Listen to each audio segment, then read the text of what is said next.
We continue. Good morning, everyone. Welcome to the Celtic Way. I am your host, John McGinley. I'm joined by Ryan McGinley, and we're here to chat through the latest Celtic news and events and quotes and potential teams. And there's a match today, Ryan. Feels weird. It's Friday, but there's a match tonight. Friday night lights, yeah. Some football on a Friday night.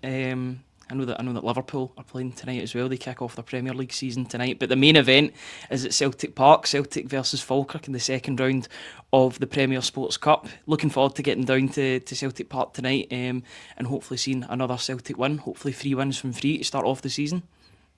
Yeah, it's going to be a tough test. I think a tough test in the sense of I think Falkirk will bring intensity and attacking intent to the game, and that can make it tricky sometimes. But Celtic obviously have the ability and the quality to play through that, and ultimately did last year, although Falkirk did take the lead twice in that game and held the lead until the 70th minute. So they certainly gave a good account of themselves last year. But I think, as we know, Celtic's quality count told in the end. Players came off the bench and kind of put Falkirk away.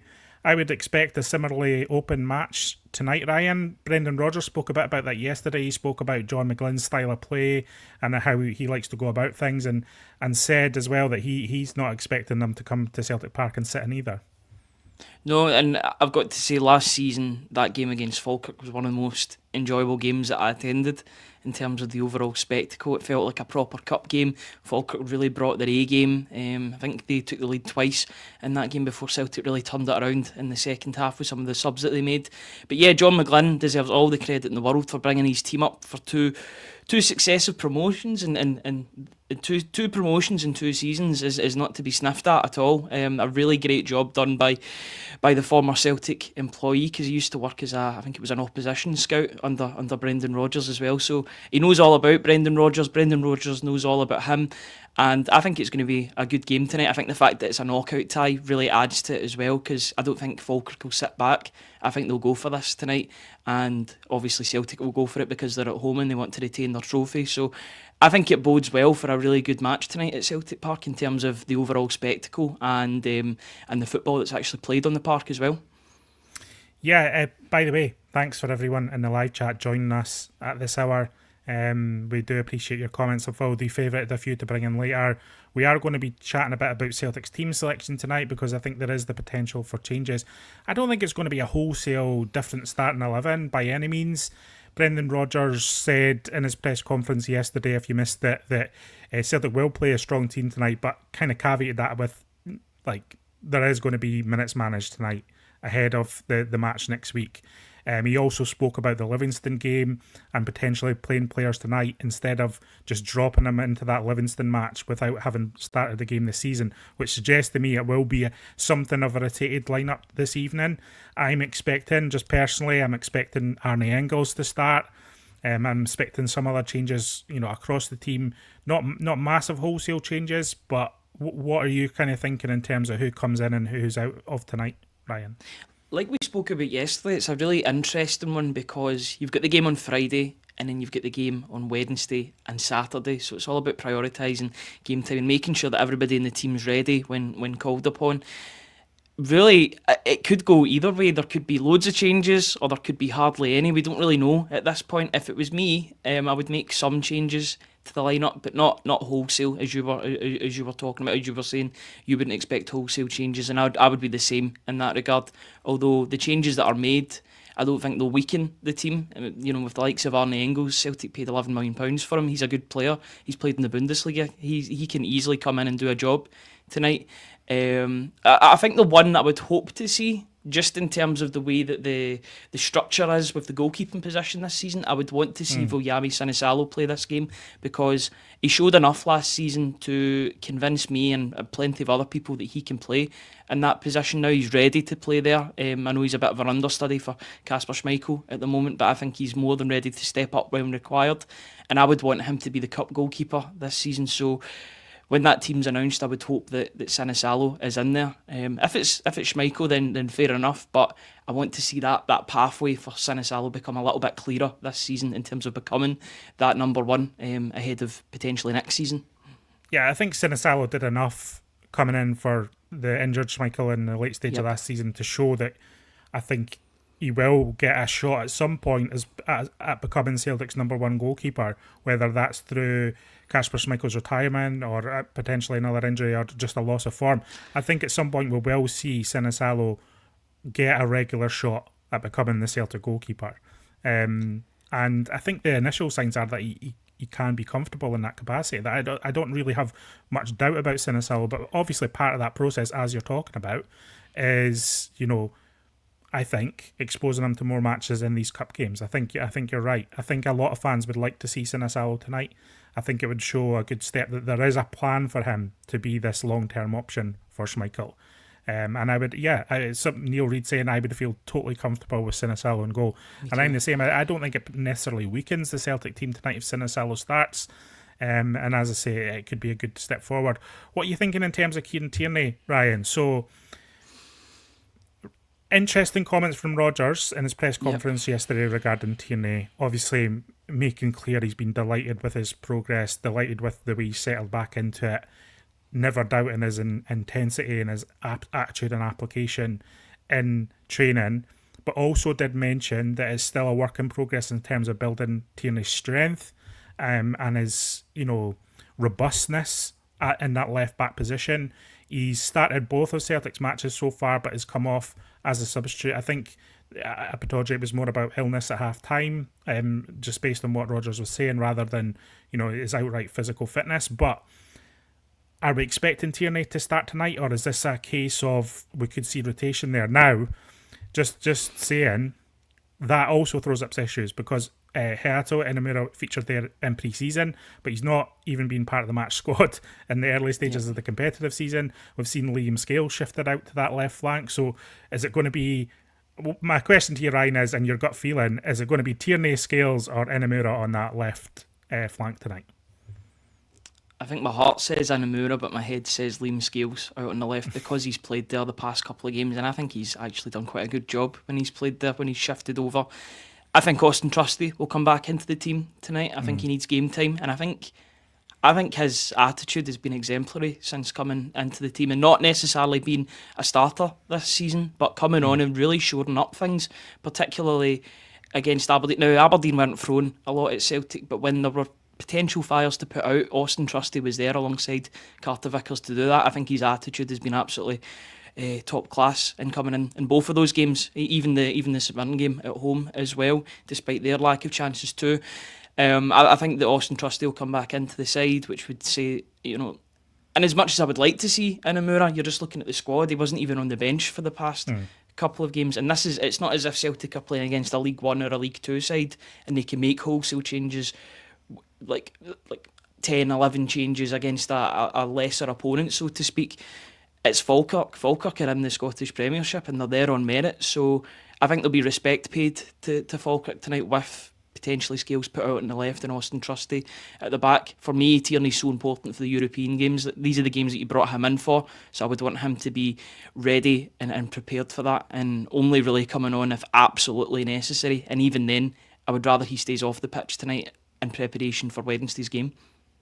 As Seamus McKenna saying, it just highlights Celtic need to buy a backup left back. I do agree with that. I think at the moment, just given Inamura's not featured now, Rodgers could surprise us, put Inamura into the match tonight. He plays well, and kind of everyone's feeling a bit more settled around that position again. But as it stands, it looks like Celtic will need another left back in the transfer window in these closing 2 weeks. But I mean, we're talking about there might be not massive changes in the team tonight, but we've already named 3 or 4 that could potentially change from the weekend, and that's how quickly the team can change. Just in terms of who we think is almost guaranteed to start, I think Callum McGregor will play tonight. I think, a lot of people talk about resting Callum McGregor and giving him more rest, but I think McGregor will play tonight, and I think he'll get an hour. There's a chance McGregor could be substituted off tonight if it's going well for Celtic, but I could see him starting Mada again. I think Celtic are just quite reliant on Mada on that left flank at the moment, that I can't see him not starting this evening. On the right flank, now, again, this isn't particularly my preference, because I think I've been well noted in the last couple of weeks that I wasn't a fan of Yang's performance against St Mirren on the opening day. But if we're looking ahead at this, this European qualifier and thinking that James Forrest is, our strongest option on the right wing at the moment, it doesn't really make sense to play James Forrest tonight, just given, his kind of fitness and role in the team of late. I think starting 3 matches across a week might be too much for James Forrest, so this would be the match that you put Yang in for. Yeah, much like Kieran Tierney's situation, he's got to start on Wednesday night. I just think his expertise in navigating European qualifiers and European ties is so important. So why jeopardise that when you've got other players that can come in, at least in that position? With Mada, it's a little bit different. That there's nobody really else that can step into that without changing the dynamic and playing players out of position that they don't want to be in.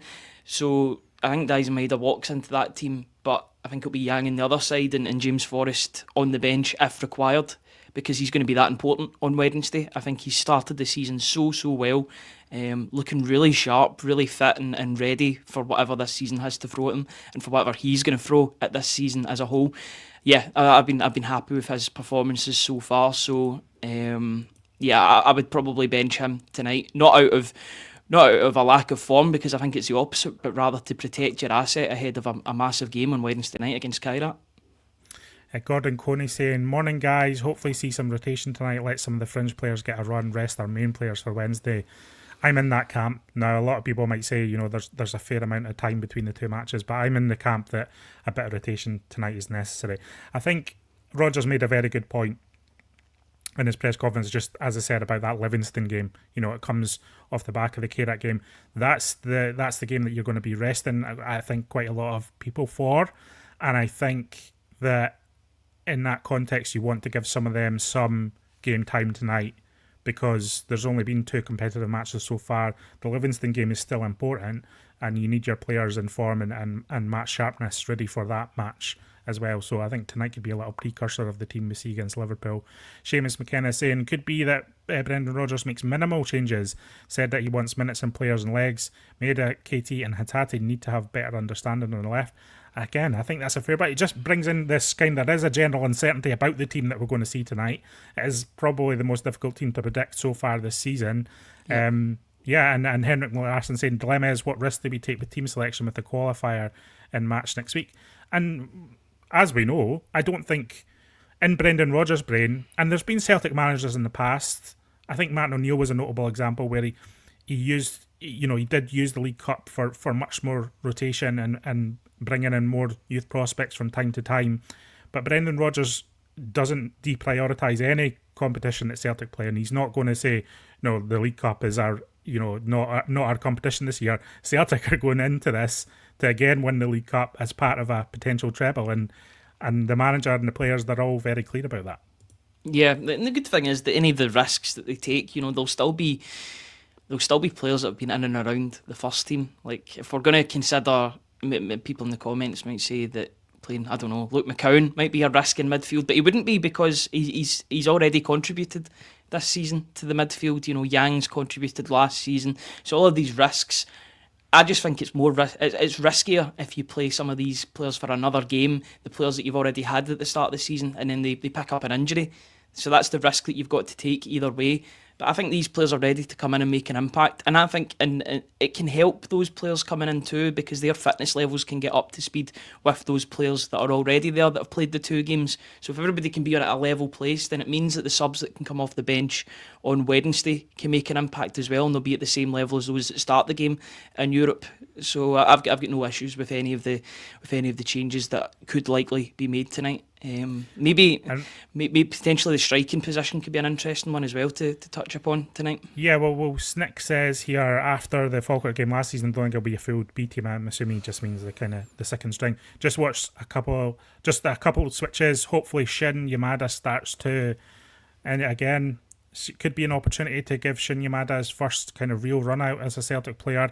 I think we'll undoubtedly see Yamada get a good stint off the bench.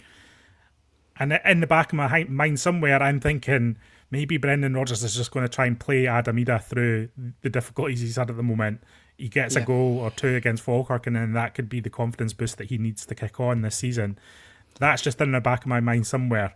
So there's multiple options that Brendan Rodgers can go with in the striking position. I don't think any of them are particularly ideal. I think most supporters would like to see Kieran Mada get a full run out. There's also Johnny Kenny in the mix as well. We know that Brendan Rodgers isn't afraid to use Johnny Kenny as well. So yeah, it's that central striking position still needs strength in, but tonight could be 2 or 3 different options that could feature. Yeah, and like I was saying earlier, in terms of if it was a lower league side, then I think you would have undoubtedly seen Shin Yamada tonight. But there's that doubt in your head because it is a Premiership side, and there'll be full respect paid to McGlin's side that's coming to Celtic Park tonight. But I do want to see him. I want to see him for more than 25 minutes, half an hour. I'd like to see him start a game, get good 60 minutes to really gauge what he's like on the pitch, because we've only seen fleeting moments of him. Some nice moments in the Como Cup, a couple of decent wee touches against Aberdeen as well, but I want to see that 60 minutes to sort of get a gauge on him and to see how he fits into this side, to see how he fits with Daizen Maeda as well. We know what we're going to get with Adam Maeda, and I do agree with you that Brendan Rodgers might play him to get back and to kickstart him ahead of that game on Wednesday. There's so many different narratives going on in this team. That's why it's so interesting to talk about the team right now. But regardless of what player gets picked, they'll be expected to score tonight against Falkirk. You know, being at home, there'll be an expectancy for them to put the ball in the back of the net this evening. So that pressure will be on them, regardless if it's Adam Maeda, Johnny Kenny, or Shin Yamada. And just finally on one of the potential changes tonight, again, we could see Paulo Bernardo at some stage. Now, he's barely featured. I think he's gradually fallen away out of Brendan Rodgers' thinking over the course of the last 12 months or so. But again, he's another who could come in and add energy to that midfield if Brendan Rodgers deems it necessary. I think if Paulo Bernardo doesn't feature in a strong capacity this evening, I think there will just be increasing question marks about his future, his short and long-term future at Celtic, and kind of what's in store for Paulo Bernardo, because he seems quite far down the list of preferred options. But I think Bernardo was also one of those players that kind of arrived back at Celtic a bit later. Brendan Rodgers mentioned in his press conference yesterday that there are players who arrived later in the summer who need minutes. That indicates to me that we might see a bit about Paulo Bernardo this evening. And I think we know that Bernardo has the ability, but he's another one that really needs to kick on and show for Celtic he can be that starting midfielder who really, helps control a game, dictate the tempo of a game, and produce ultimately. Yeah, I think the dynamic tonight is going to be so interesting in that midfield, because I know we've both spoke about how we both expect Cal McGregor to start tonight, but what if he doesn't, and what if they change the midfield completely ahead of this one and put Bernardo, McCowan and Engels in it? I wouldn't be against it, that wholesale changes in the midfield in order to get these players up to speed. I think he's a victim of his own success, his own international success, Paulo Bernardo, because he was at the Under-21 European Championships, which meant that he came back to the squad later on in pre-season, and since then he's been playing catch-up. I've got no doubts that Paulo Bernardo's a good player. Kind of goes up and down in terms of form. Injuries didn't help his cause last season, but I know that there's a good footballer in there. We've seen it so many times. He just needs that game time. And right now, at this moment, there's already 3 or 4 players in front of him, and that's just Celtic's strength in the midfield. It's a great position for us to be in, to talk about how good the midfield is at the moment, but just in terms of a player from the outside looking in, he'll be desperate to get in there and stake his claim, but easier said than done, I would say, for Paulo Bernardo. What did you make of the rest of Brendan Rodgers' press conference yesterday? Are you on tie watch tonight? Will Brendan Rodgers be wearing a tie or not? That was a lot of nonsense this week just regarding what Brendan Rodgers is or isn't wearing and what it means in terms of a message he's sending to the Celtic board. A lot of nonsense. I think Brendan Rodgers took it in good humour in his press conference, and some good classic Brendan Rodgers patter yesterday.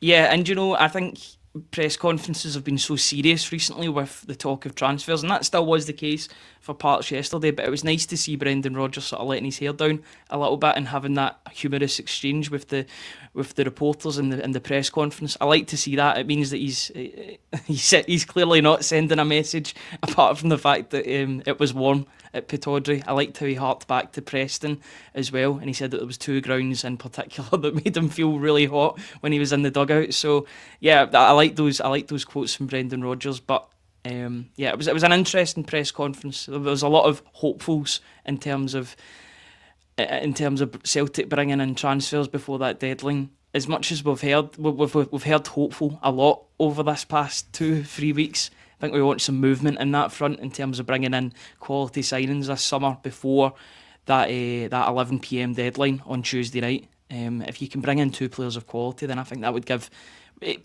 one player, maybe 2. I think that would just give the crowd and the fans going to the game that little bit of injection of excitement into the game. And yeah, that's my hope. But what I hope for and what I'll get could be 2 different things, unfortunately, at the moment. You're in danger of using the word hope as much as Brendan Rodgers. I think last week, not yesterday, but last week, I think I counted they used the word hopeful or a variation of it like 8 or 9 times, which kind of sums up. He kind of harped back to that as well. He said he can't say, what was it? His quote was, he's not smart enough to say the same thing differently 20 times. I like that from as well. It must be difficult for a manager having to answer the same questions, but try and put a different slant on it every time he's asked, so that he's not repeating himself. But he's had to do that a lot recently, and hopefully those days are finishing and he can talk about new signings soon. A fair amount of people in the live chat today talking about the Hibs game last night, live on BBC Scotland. Very exciting, just reinforced for me how much European football matters to everyone this season. I think Celtic in European football is fantastic. I think most Scottish teams in Europe is an exciting watch. There's just so much passion on display in the stands, regardless of the venue, and teams really giving it all. They're bursting to kind of get through to these next rounds, get through to a playoff, get through to a league phase, and fantastic to see. Unfortunately, it looked at one point last night that there'd be a full complement of 5 Scottish teams in the playoffs, with Dundee United taking an early lead against Rapid Vienna, but unfortunately they went out on penalties, so it's 4 Scottish teams in the playoffs for various European competitions over the next couple of weeks. Did you watch the Hibs game? What did you make of it? Obviously a wonder goal from Kieran Bowie, one of the best goals anyone will see this season. But outside of that, Ryan, I just thought it was a fantastic match, fantastic occasion that really has me excited for Celtic entering Europe next week. Yeah, I caught most of the game. I watched all of the second half. I was out for the first half, but I came back for the second half. And one of my best mates is a massive Hibs fan, and I got loads of messages on my phone saying, "Kieran Bowie, what a goal!" This was before I got in the house. I could see it on my phone, and I came in and watched the goal happening, and it was an absolutely wild goal from Kieran Bowie. Not dissimilar to remember Papi Cissé's goal that he scored, but it was from further out. There wasn't as much bend on it, but it was further out. A really incredible goal, and I was willing Hibs on to hold on in normal time, and the 5 minutes that were added and the late goal. But to be fair to them, they showed great character to stay in the game, used that man advantage, and got the job done in extra time. So good for them. I believe they've got Legia Warsaw in the next round of the Conference League, so that should be a tasty tie for the 2 teams. Hopefully they can get through to the group stage and help with the coefficient. I was just looking as well, just the scenes and the crowd and the players and how excited everyone was, and I'm just thinking, I just can't wait for Celtic to get a bit of that again this season, because it just brought back memories of Celtic's run through the league phase in the Champions League last year.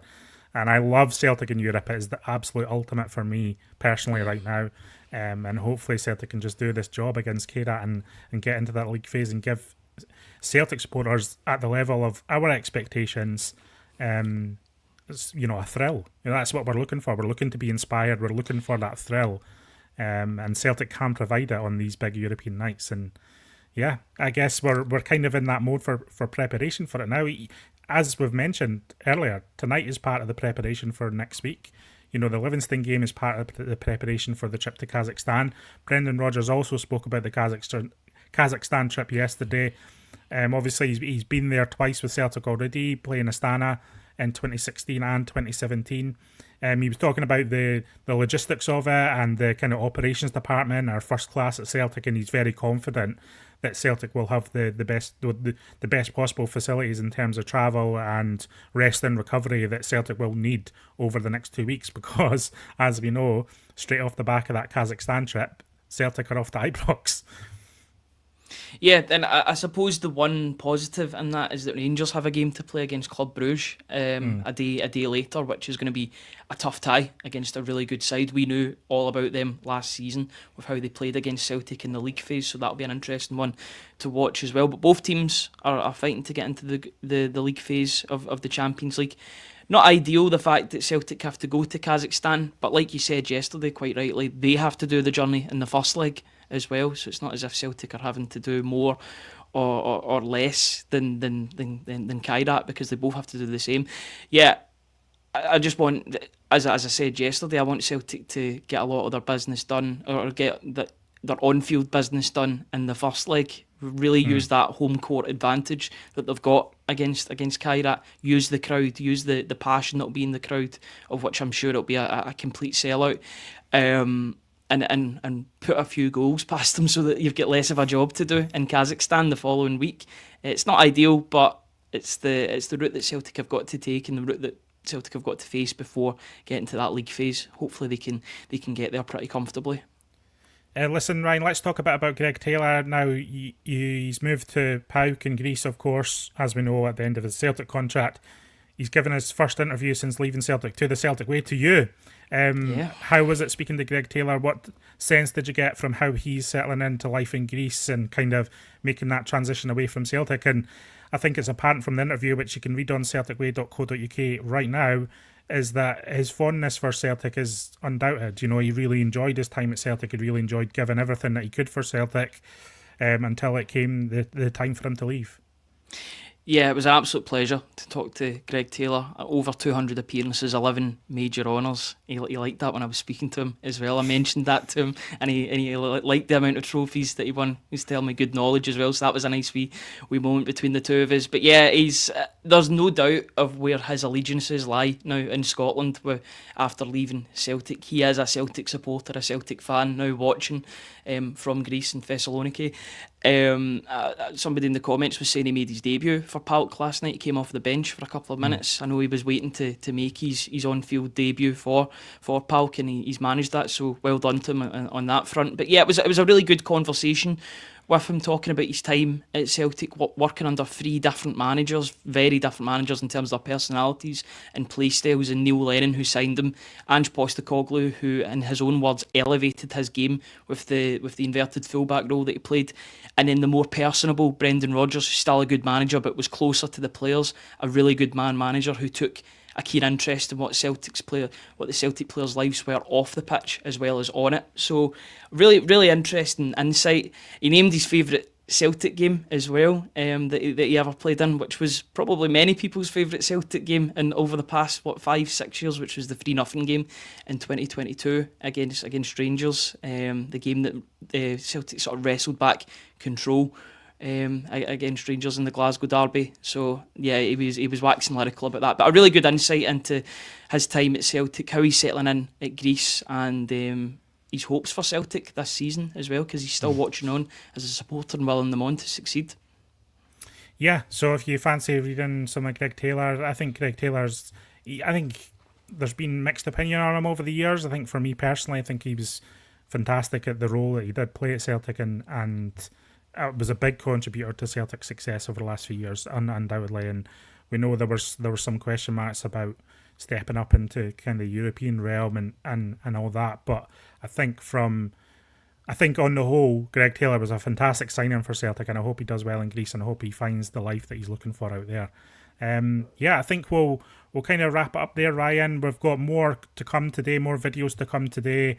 We have live coverage of tonight's game against Falkirk at Celtic Park. We'll have full live coverage of that on the YouTube channel and on the website, so plenty of that. If you're wanting more Falkirk chat from a Falkirk perspective, there's currently a video up on the YouTube page right now with the Falkirk Daft podcast. I had a chat with them about their rise to the Premiership for the first time in 15 years, a bit about their fan ownership and how that's working out for them, and obviously the tactics of John McGlin and kind of what to expect from Falkirk tonight as well. So if you fancy that, a wee opposition focus type show, then certainly check that out. A lot of people asking about Facebook. We're still working on it.